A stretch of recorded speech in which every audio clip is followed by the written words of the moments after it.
It's lovely to see all of you here today, and I wanted to talk today a bit about expectations because they're often really at the root of our discontent or suffering, disappointment. And when I was thinking about this subject, I was recalling something someone said to me in the early days of my professional life as a software designer. And they said, never surprise your boss. And I thought, well, I want to surprise them with my, exceeding their expectations. But of course, that's not what they were talking about. They were talking about properly setting expectations. So this person said, if a project you sense or you can tell a project is starting to run late, immediately tell your boss. Or something else is going on that they would not expect. And of course, that was a really good piece of advice, because there can be this tendency to want to okay, I'm just going to keep this quiet and we're going to work extra hard to make the deadline or something like that could be the idea, but it just never really is as good as letting them know early.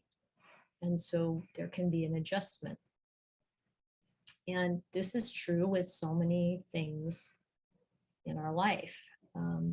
Anybody who's worked with customers or something like that, if you set the expectations, there's a good chance you can work through a lot of things that might otherwise feel really difficult or be really disruptive or disturbing. So that's one side, kind of in the worldly sense, dealing with proper, realistic expectations. Another memory of mine is when I was already, where do I start with this story?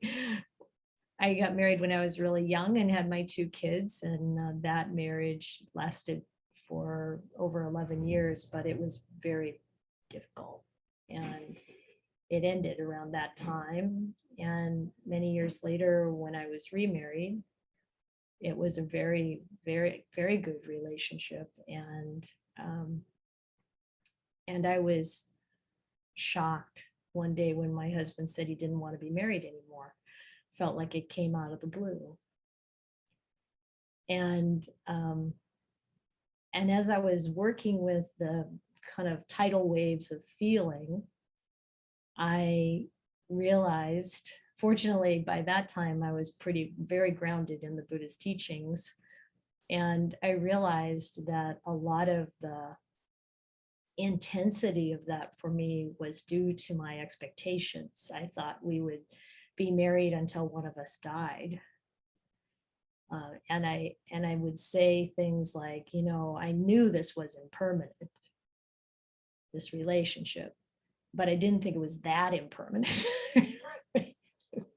It's kind of really took me by surprise. And so this is, it's a reminder that a lot of what the Buddha was doing was trying to help us adjust our expectations about life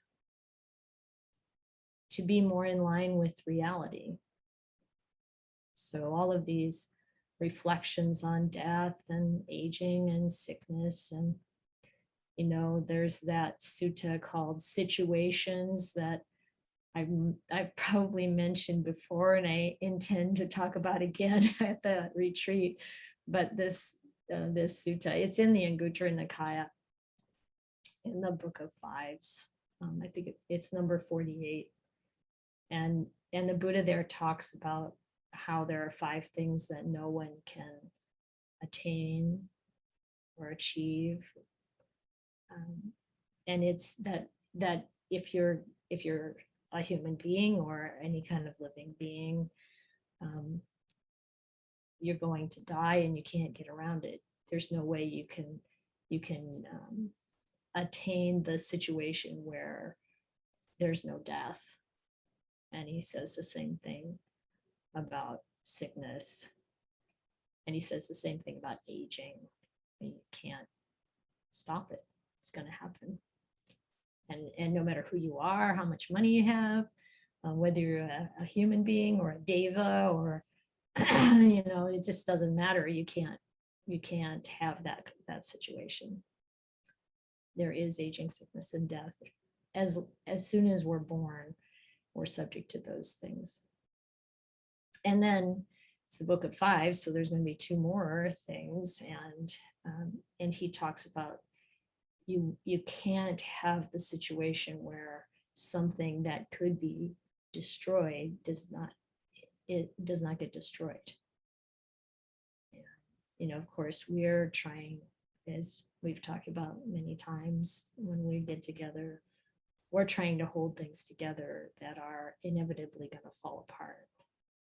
And we may have expectations about how long something's going to last.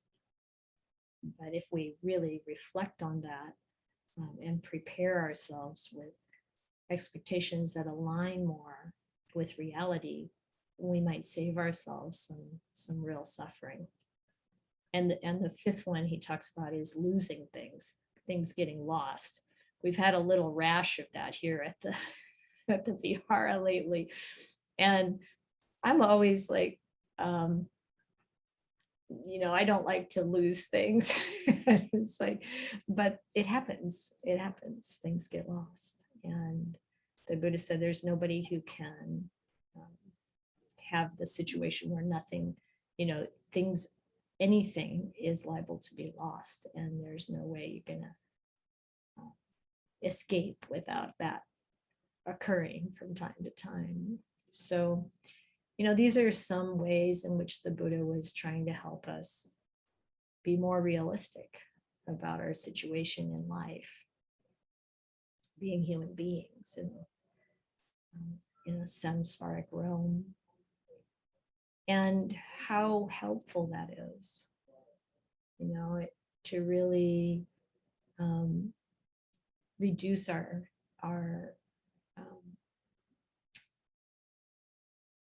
expectations, but I don't mean to reduce our looking forward to in a way or having plans.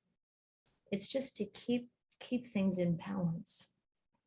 So it's not, as you know, it's not that the Buddha was wanting us to be negative about things. It's not about, casting a shadow on everything. But it's really about coming back to what's true. And this is why, even when we're looking at aging, sickness, and death, or whatever else that we might ordinarily as a living being fear, that when we are grounded in Dhamma and the full truth of Dhamma, that there is a spiritual life, that there is nibbana, that there is freedom from suffering, that there is joy and happiness in being free of certain expectations. That is joy and happiness in not trying to change what can't be changed. And that, having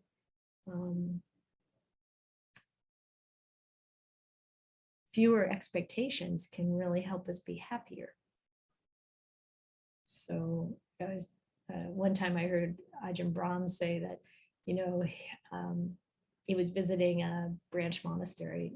So he's the spiritual director. And of course, you could take a role like that on and as a heavy responsibility, but it doesn't seem like that's where he comes from. And he said, going to visit the monastery, this little branch monastery, he said that the monks exceeded his expectations because he didn't have any. Makes it so easy for things to be successful, because you can look at all the positive things that are going on and really appreciate what we have. If we have high expectations of, what our home should be like, or what our children should be like, or whatever, how we should be, it's harder to appreciate what is. And if we can keep our expectations in balance with reality, we can enjoy the life we have so much more, really. And when we're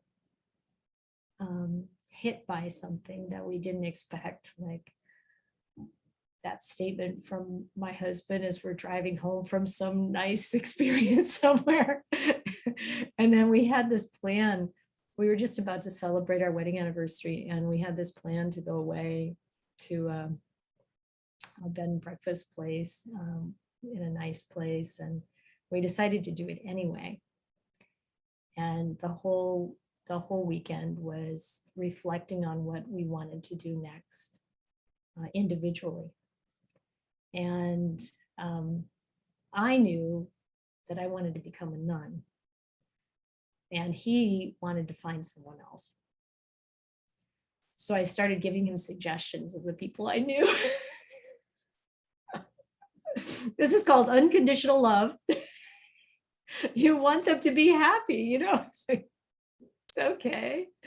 None of it worked out. I'm not sure he even dated after that, but I did get to become a nun. And so in a sense, he was giving me the gift he could. And I know he didn't know that at the time, never said anything like that. Just that he wanted to be happier somehow. And, it's amazing how life works. Sometimes when we don't see our expectations realized, it can actually be for the best. We just kind of never know. Back to that story of the Chinese farmer. How many of you know the story? Yeah, maybe some of you don't recognize it with just that little phrase, but it's the one where the farmer finally gets to a point where he can afford to buy a horse. And the neighbors are all excited for him, saying how great it is, but the farmer's very wise, and he says, well, it's too soon to tell. And then a wild horse comes by, and the horse runs off with the wild horse, and the neighbors are all, oh, how horrible. And he's like, yeah, too soon to tell. A few days later, both horses come back, and now he has got two horses. Again, the ups, the downs. Then his son is training the new horse, and he falls, breaks his leg. Oh no, the neighbors say, your son can't help you with the crops, et cetera, et cetera. He's like, yeah, too soon to tell. Of course, the last thing in the list is the government comes through, taking all the young men off to war, and who doesn't have to go? The farmer's son. Yeah, so we never know the worst possible thing. And if we look at the larger landscape of lifetime after lifetime, we don't even know if the time of death and the fact that we are dying, or someone we love, if that's a good thing or bad thing. It may be the right time. I could see that later with my dad, even though he died very suddenly. There were definitely some indications that was probably a good thing for him. The one thing was that he was taking care of his own father, visiting him every day in the nursing home, shaving him, making sure he had his sweater on. It was sweet. But I know that wouldn't have been the way he would want to spend years of his own life. So how do we know? It doesn't help to try to figure it out, and just see that this is the nature of life and how to apply the Dhamma to all situations. You know, that lovely sutta where the Buddha talks about you do everything you can to help a situation, and then if it doesn't turn, if you can't change the direction, you say, well, the karma is really strong, and you accept it. And that, you know, the serenity prayer from the 12-step program, like really, that is so true and so applicable. God grant me the serenity to accept the things I can't change, courage to change the things I can, and the wisdom to know the difference. And, you know, this is applicable continuously for us. So as some of you mentioned, things that are happening in your life, illness, and, you know, the opportunity to practice. And it's like, what's the practice opportunity now? You know, maybe it's adjusting those expectations before something happens, or maybe it's adjusting those expectations after it happens and recognizing, oh, yeah, this hurts. But then I can have a different kind of expectation next time, maybe. But like I said, it's not about dampening our enthusiasm or our joy. It's about finding the joy in truth and finding the peace and stability of the heart. So the heart is stable in the middle of the whole flurry of samsaric activity. It's kind of like being in the eye of the hurricane, maybe, or where I grew up, it was tornadoes. There's a kind of peacefulness that can be found in the middle of everything. If we're really basing our experience, our heart on the Dhamma. Because then, you know, the Buddha was so thorough in helping adjust our expectations that he taught about the ones that we should be careful of, like kind of overblowing, like, you know, how great it's going to be to have this new job, or how great it's going to be to have this new relationship, or how great it's going to be to have a child, whatever it is. It's not to be negative about any of that, but to realize, well, there's a lot of ups and downs and blind corners and challenges, and it's all fruitful when we apply the Dhamma to it. And then he set other expectations in a positive way. Like if you look at that sutta that I also bring up a lot, one of my favorites, you know, the Buddha, Bhikkhu Bodhi called it if a wish and or volition, I don't know, anyway, the sutta itself is that one where the Buddha says, if you have sila, moral virtue, then you don't have to wish to have non-regret. It's just natural. You're not going to regret because you're not doing anything wrong. And if you have non-regret, you don't have to wish, may I be joyful. It just happens. And it goes through the whole thing, and, you know, until full awakening. So we can have some expectations. We can have expectations grounded in Dhamma, in the nature of how things work. That if we put in the causes and conditions for peace and spiritual development, then it happens. And you've also probably heard me say before that once when I was in Thailand, kind of early on, It's one of my earlier visits. I think it might have been Ajahn Jayasara, but I can't quite remember which monk, said that if you practice this path according to the way the Buddha said, you will awaken. And it gave so much peace and confidence. It's like, oh, all I have to do is really put in the causes and conditions. And it's our choice. The Buddha said there are those things that are related to what we choose, like moral virtue and being generous, being kind, telling the truth, really, really those things that we can choose. And then there are the things that just naturally unfold, the insight and the wisdom. And he said, those are the results. And we can't make those things happen. We put in the causes and conditions, and they come about naturally, even, deep states of meditation.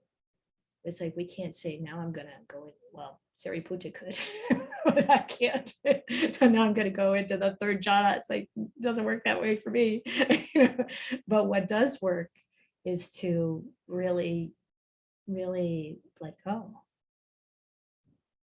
We let go. And the more we can really let go, the more the mind settles. And then we experience the unexpected, because we can't really hold expectations about when we're going to get enlightened or how it's going to feel or any of that. And it's a waste of time and a distraction to even think in those terms. But instead to see, what did the Buddha say to do? How to develop right view, and then using that as a basis, letting go and trusting this process of awakening.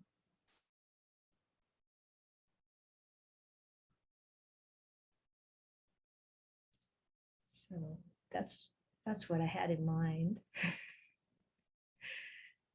And I think we'll meditate for a little while, and then I want to hear from you. So find a comfortable position.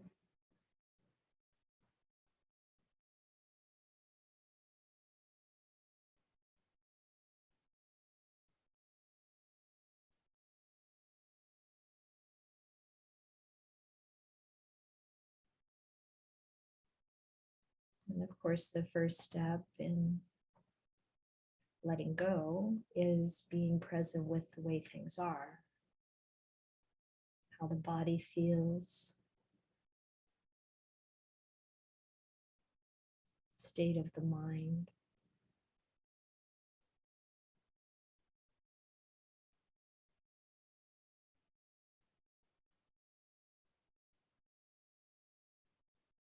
We have to give our feelings and our current conditions enough attention to be welcomed, even when they're very unpleasant, welcoming what is here.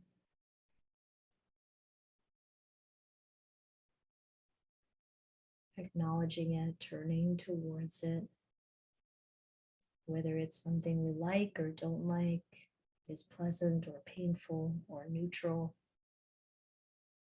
Whatever is happening, whatever is there, to first and foremost acknowledge it, welcome it. There's something that happens when we use that word welcoming. Welcome something, it's very different. It's without evaluation.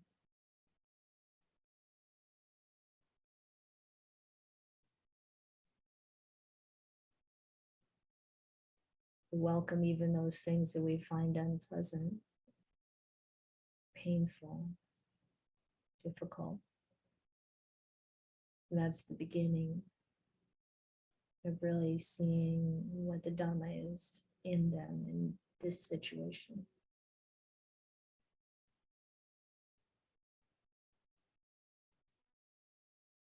Welcome in this way the pleasant feelings.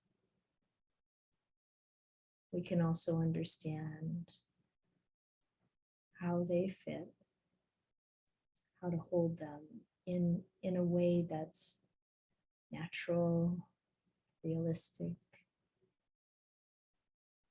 without clinging, without the expectation of more, which is suffering. So we just see things as much as we can the way they actually are. Not me, not mine, not myself. This is just the way it is right now. The physical body, comfortable or uncomfortable. The mind, agitated or tired or spacious or contracted, however it is. Welcome it. Bring some space to it. Bring space around it.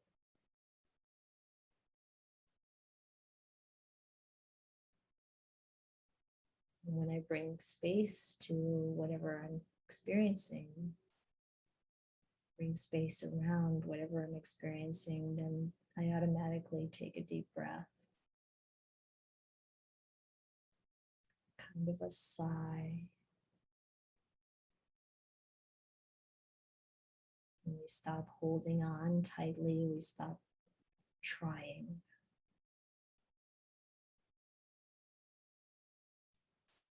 We stop tensing up against whatever we don't want.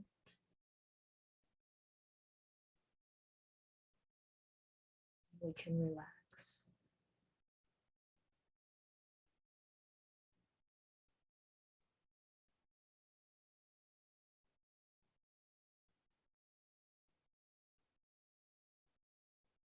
And we can love.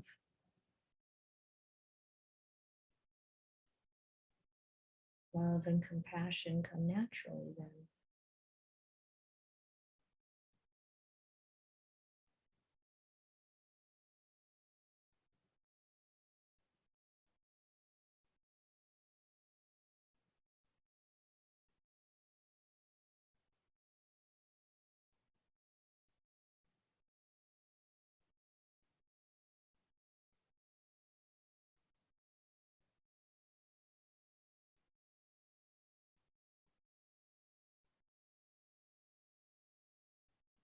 And we can have peace. Regardless of the conditions, regardless of the experience related to the body.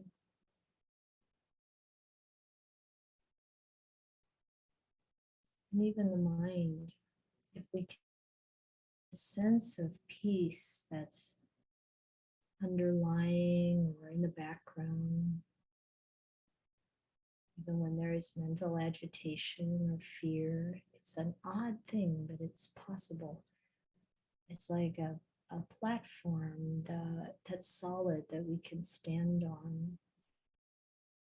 And the more that's the predominant force in the mind, then all the other changes and disruptions and pleasant and painful thoughts and feeling can be held in context. The context of an ever-changing flow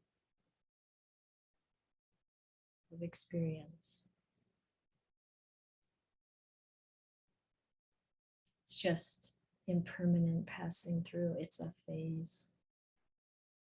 Might be a very short momentary phase, or it might be something we have to work with for a while.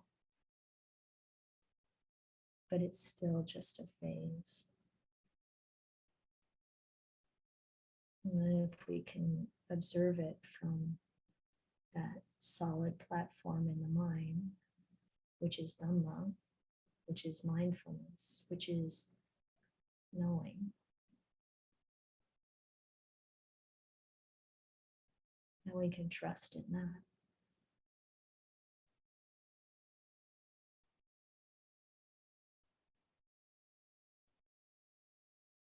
And that's available all the time, but we might not be available to it. We might not be remembering that that's where we can reside and observe from that place.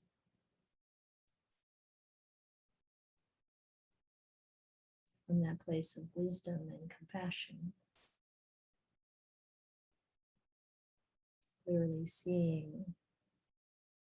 And even if we feel like, well, I'm not there yet, I'm not able to see things completely clearly, of course, that's understandable until we're fully enlightened. But even at the beginning of the path, as we start to really establish mindfulness, we start to get that sense of this calm perspective, the wisdom from which we can see things in more in proportion to the reality of our experience.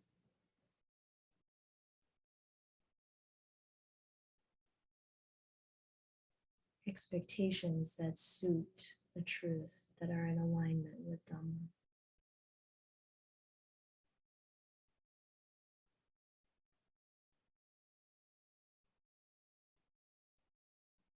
So we breathe, we're aware and present, and we let go and observe.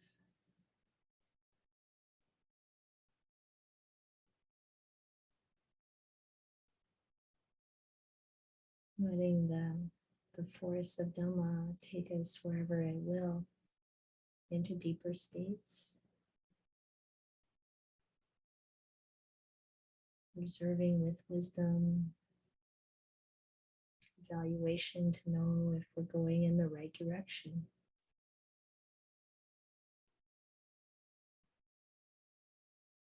And we may have to let go of our most cherished beliefs or views. And if we're willing to let those go in the face of higher wisdom and higher knowledge, then we'll make progress.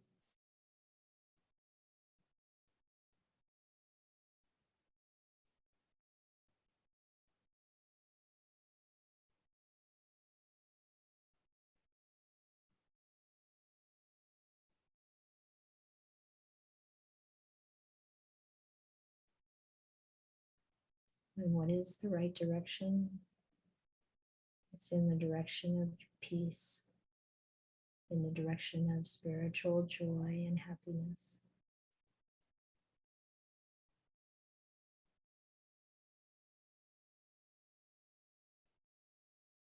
Where the Brahma Viharas spring up like flowers.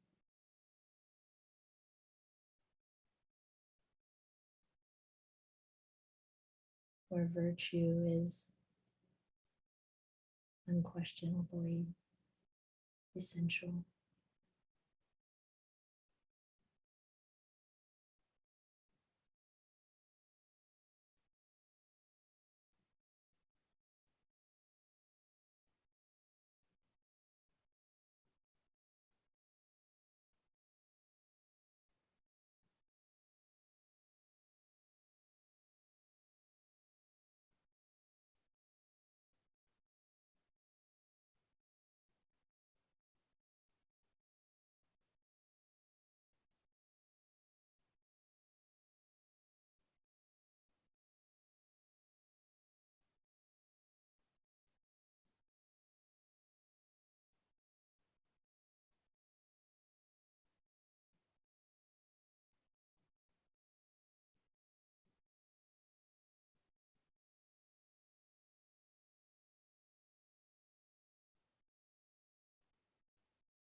So tell me what your thoughts are, questions, comments.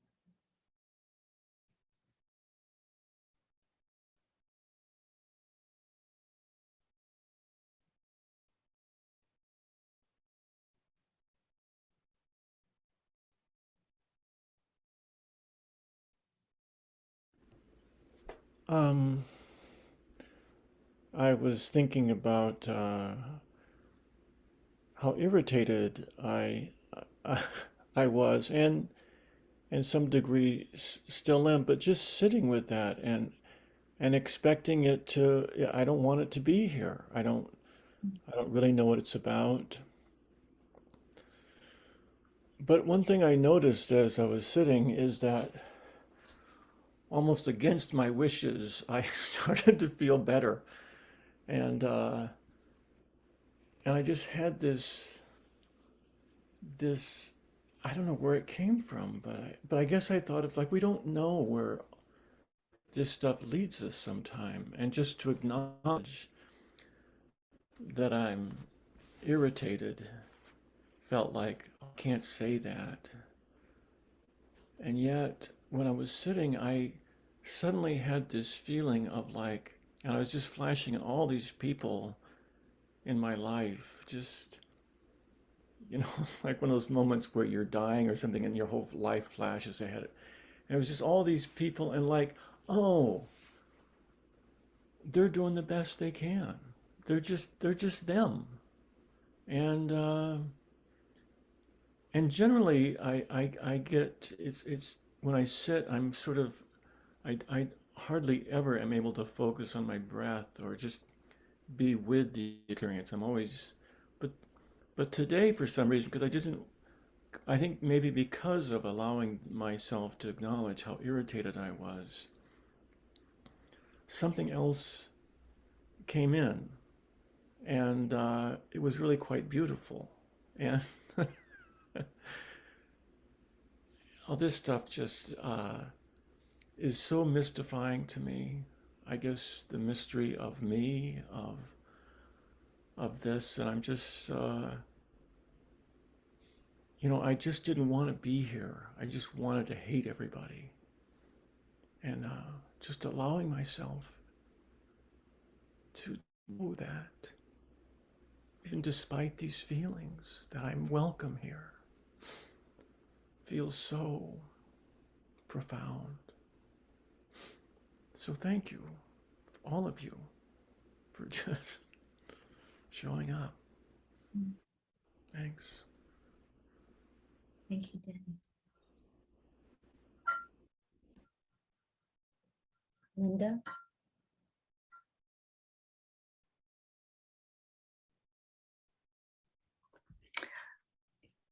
Yeah, I just wanted to say that I really appreciated when you retold the story about the farmer, and the way I remember his words were too soon to say, and I thought how perfect that really is. Like, oh, this is great, or this is terrible, or whatever, and just yeah, it's just too soon to say, and whatever it is, it's going to change. So. Yeah, thank you, Linda. Yes, Patty? I can't find the hand thing. I don't know where the hand thing is.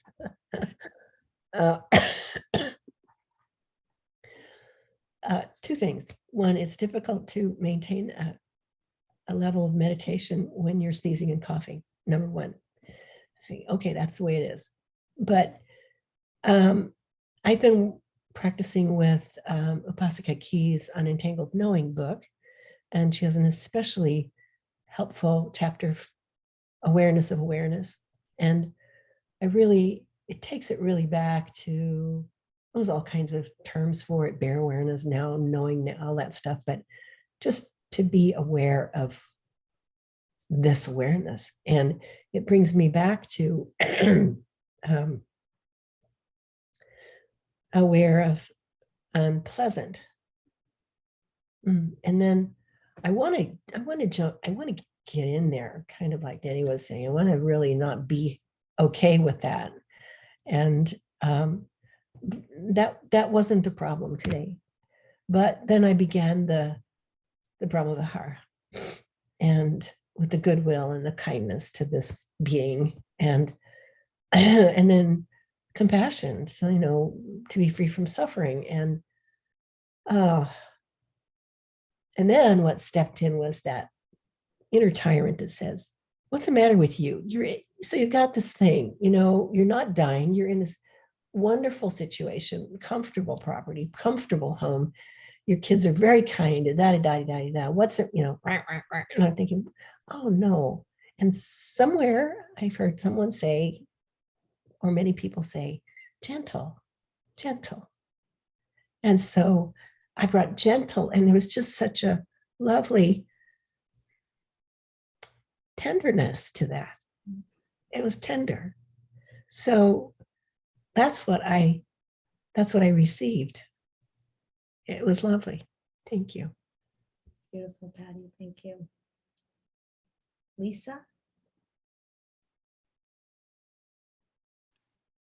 Yes, I wanted to really thank you for your honesty, your raw honesty in talking about your personal story, especially because I had a similar experience. My second marriage ended when my husband said, seemingly out of the blue, I don't want to be married to you anymore. And but at that time, I can see that my expectations, it was my mid-50s, I was expecting our relationship to continue and my way of life, my lifestyle in San Francisco to continue. And my practice at the time was a lot of denial of what was really going on. So 10 years later, I can see that I was practicing denial, and that of course we weren't very compatible anymore. So it took me a few years, but I really learned from that about expectations. Yeah, thank you, Lisa. I know it's, that kind of situation has happened and continues to happen. There's probably somebody today going through the same thing. And it does help to know we're not the only ones. In addition to how great it is to reflect on, what was really happening and where was I in my own perceptions, so that I can learn. Yeah, thank you. Joyce?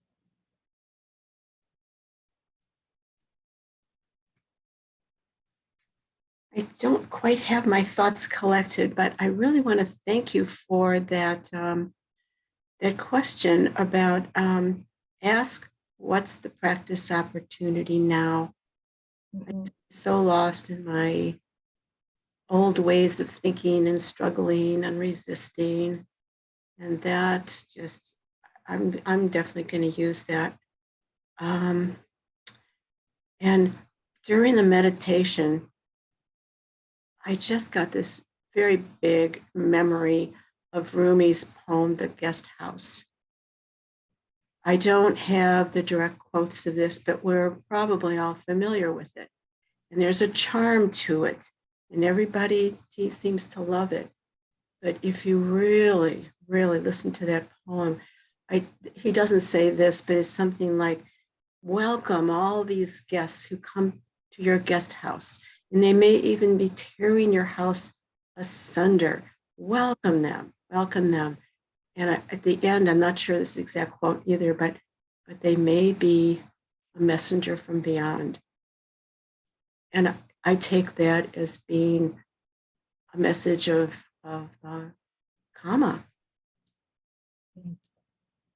And I really have, this has just been really useful. I really appreciate, because I came today with kind of a mood, and I can see how I can wallow in it instead of asking that question. Oh, what's the practice opportunity here? It's so obvious, but sometimes I just need someone to say it out loud. So thank you. It was very, very timely. Thank you. Yeah, you're welcome, Joyce. Thank you for sharing that.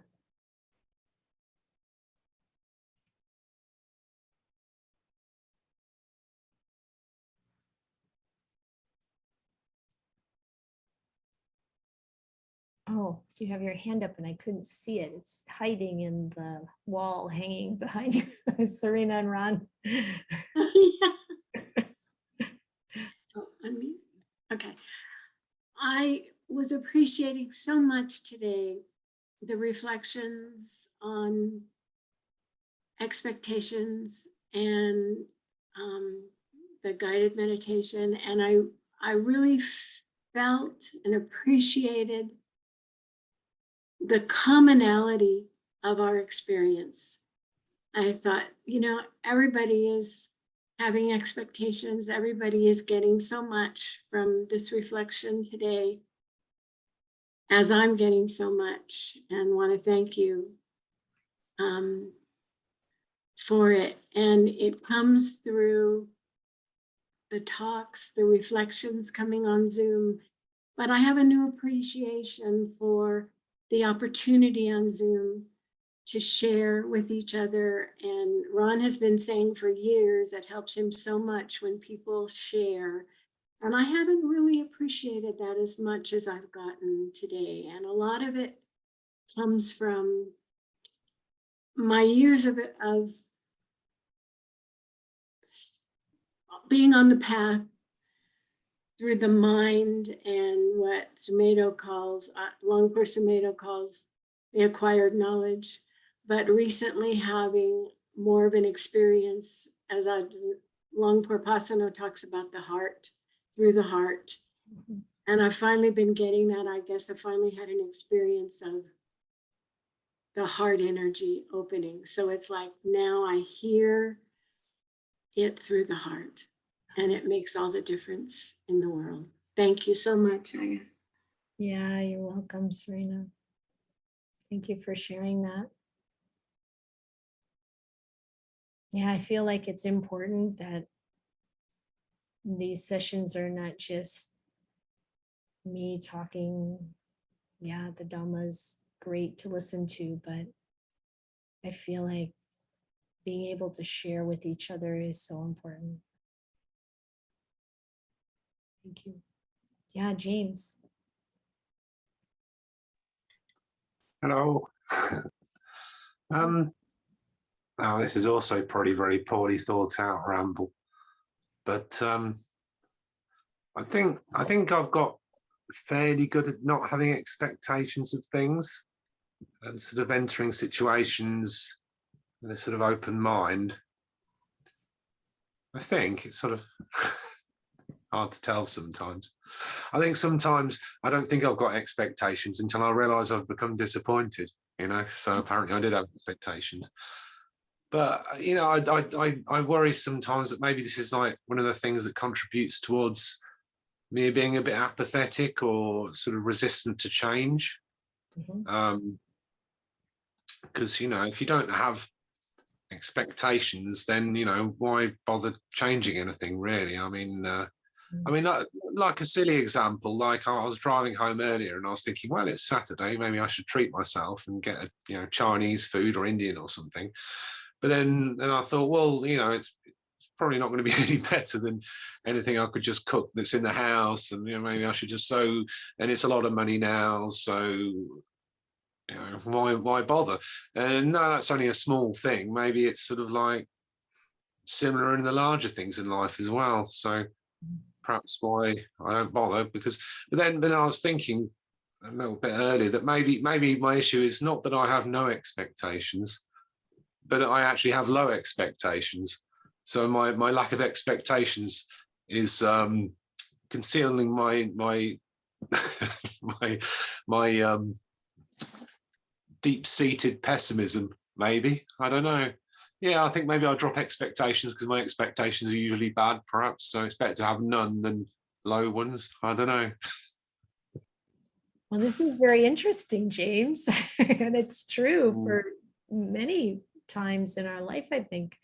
And people contend in one direction or another for a period of time.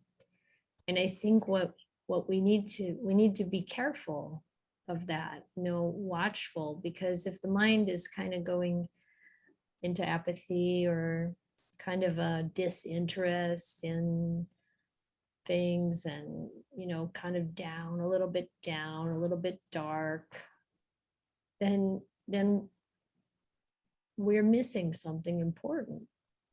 And we're missing the joy, the happiness, the enthusiasm. I mean, the Buddha talked about enthusiasm as a support for meditation. And really, we do benefit from that, from the heart being very alive and active, and bringing that spiritual energy to our life and to our experience in a moment to moment kind of way. And so this idea of kind of managing our expectations to be in line with reality, we could say, well, we shouldn't have any expectations, but that's not really quite correct, I don't think. I think we should look at expecting the Dhamma to unfold as the Dhamma unfolds, and being interested in how that's going to come around, but also bringing in a lot more joy and happiness, cultivating the Brahma Viharas, seeing what we can be appreciative of. The fact that you could choose to get Indian or Chinese, you got enough wherewithal for that, even if it's more expensive.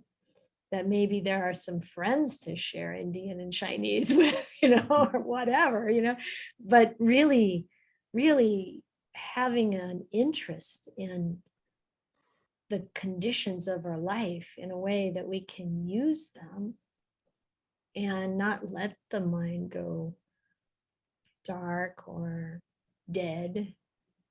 I think about my granddaughter, 14-year-olds say the darndest things. Like, she looked around after they got back to school after being home from COVID, and she said, like, almost everybody looks like they're dead inside. And, it's like, am I dead inside? No, I'm not taking that. I'm not taking that on. And when we start to feel a little bit like that, I think really looking for the inspiration, like, what makes you happy? What makes you rejoice? One time when I was at Wat Pah Nanachat, so this is monastic boot camp, right? You're in the real deal, It's like, and there was it was a monk who's incredible, probably pretty famous by now, Ajahn Suripanyo. Anyway, he was talking about someone who had come through and interviewing various monks, and one of the questions she had asked was, what was the last time that you cried from joy? And it's a good question. Are we letting the practice go dry? Are we letting life go dry when really there is so much richness and beauty and opportunity to share goodness and to see goodness in all kinds of ways, in people, in situations, in even in the struggle, even when we find ourselves irritable, the turn from that irritation, welcoming it first and then going, hey, nope, not staying here. This is all something to be happy about. And so I think your observation is really important and astute. And that's the first step, to be looking at, where am I really with this? Is this what's really underneath this? And that's really great. It's great that you're doing that. And then what's the next step? Now, what do I do with it? And it's always being on the lookout for that kind of spiritual bypassing. I'll just plaster a layer of joy on top. That's not going to work. We have to really do the Rumi thing. I love that poem, by the way. I've used it for years, early on in sermons before I was a Buddhist, and it's still applicable. It's the same kind of thing, you know, welcome every different experience in a way that we can be present and know that there is something here to learn. And that this learning, this development of the heart, which is also important to really see how we've changed. I look back, I'm certainly a very different person now than I was. And I'm so glad, so grateful for that. And so find the juice, James. And come visit us if you need more juice. Take a That trip would to be lovely. California. It's sunnier here. You can tell. Yeah. Thank you. Thank you so much for that sharing, because we all find that have those times for sure. I just feel so apathetic, you know. It's like, yeah, this enthusiasm for practice, though, that doesn't go away. Yeah. I was reflecting that if I walk into work tomorrow and my desk is on fire, I think I'd probably just go, all right, okay, and just wander off to make my morning cup of tea, as I always do. The way it kind of feels, it's like I used to care about it, and you know, I used to be passionate about it, but you know, not so much anymore. Yeah. I think I'm just in some kind of transitional period between one place and the next. I haven't quite found the new route yet, but Yeah. I feel like I've spent my whole life like that, Oh. between two Yeah. places. Well, Never maybe mind. it's because, yeah, no, this is great. Maybe it's because you haven't found it yet. Haven't really taken that step. And I mean, maybe you're not passionate about work because it's not worth being passionate about it. Oh yeah, absolutely. You know, it's like just maybe looking for, like you said, spiritual practices, but what's really worth being passionate about. It's a different kind of passion, totally. Not that overexcited kind, but a really deep love and respect. But if you have to go to work, I thought you were going to say the desk is on fire and you're like, woohoo! All that It's stuff not is that gone. No, it's not that. Not quite. Okay. It's very English of you to go make a cup of tea while the desk is on fire. I was gonna say. I think that saved a lot of Englishmen a lot of trouble, actually. But thank you so much for sharing that. Thank you. Yeah, you're welcome. Neil? Yeah, I appreciated James's sharing, and it got me thinking about, is there a different word for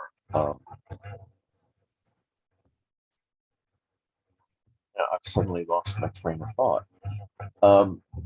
Expectation, is there a different word for expectation? And I think what I got to thinking was, like so much, it comes back to attachment. I think you can have aspiration, you can have skillful desire, as long as you don't get attached to it. That's what expectation is. It's an attachment to your want, your desire. Yes. And yeah, and at the point, yeah, I think that's all I want to say about that. It's great. Yes, so true. Thank you. This is why you have to speak up, because I should have said that. I could have said that, but I didn't say that. Glad you said that. True. Looks like the time's up. I'm overjoyed about all of you. I want you to know. It's just wonderful. Just wonderful. Would anyone like their sharing to be omitted from the recording? It's always okay to say that you would.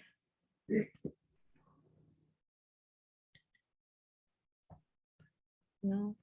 Okay, great. Well, I have lots of love for all of you, and I hope you have a wonderful week. And I should tell you that we're not going to be doing this next weekend. I think is the 1st of October. Yeah. Yeah, we're going to skip 2 weeks actually, unfortunately, but we've got ordained some bhikkhunis next week on the East Coast. So we're going to be flying out to Virginia and having a bhikkhuni ordination, and Ayya Chitananda and I are the chanters, the Kama Acharyas, and so we're sorry. and then we'll be headed up to Washington to teach the retreat. So we'll miss 2 Saturdays, and we'll miss 1 sutta study. So next week, no, we've got 1 more sutta study, and then we'll miss the one after that, just so you know. Yes, Holly? Where is the bhikkhuni ordination going to be held? I don't know the temple really, but we're flying into, I think it's Washington Dulles, and it's somewhere in Virginia. And the reason, I mean, my preceptor Ayya Sudarshana asked us if we would come and help with the ordination and do the chanting, and she has never asked me for anything in all these years. And when your preceptor asks you to do something, you jump to and do it. So it's going to be kind of a whirlwind trip. Just zip out there and zip back, and that's okay. But yeah, that's what's happening.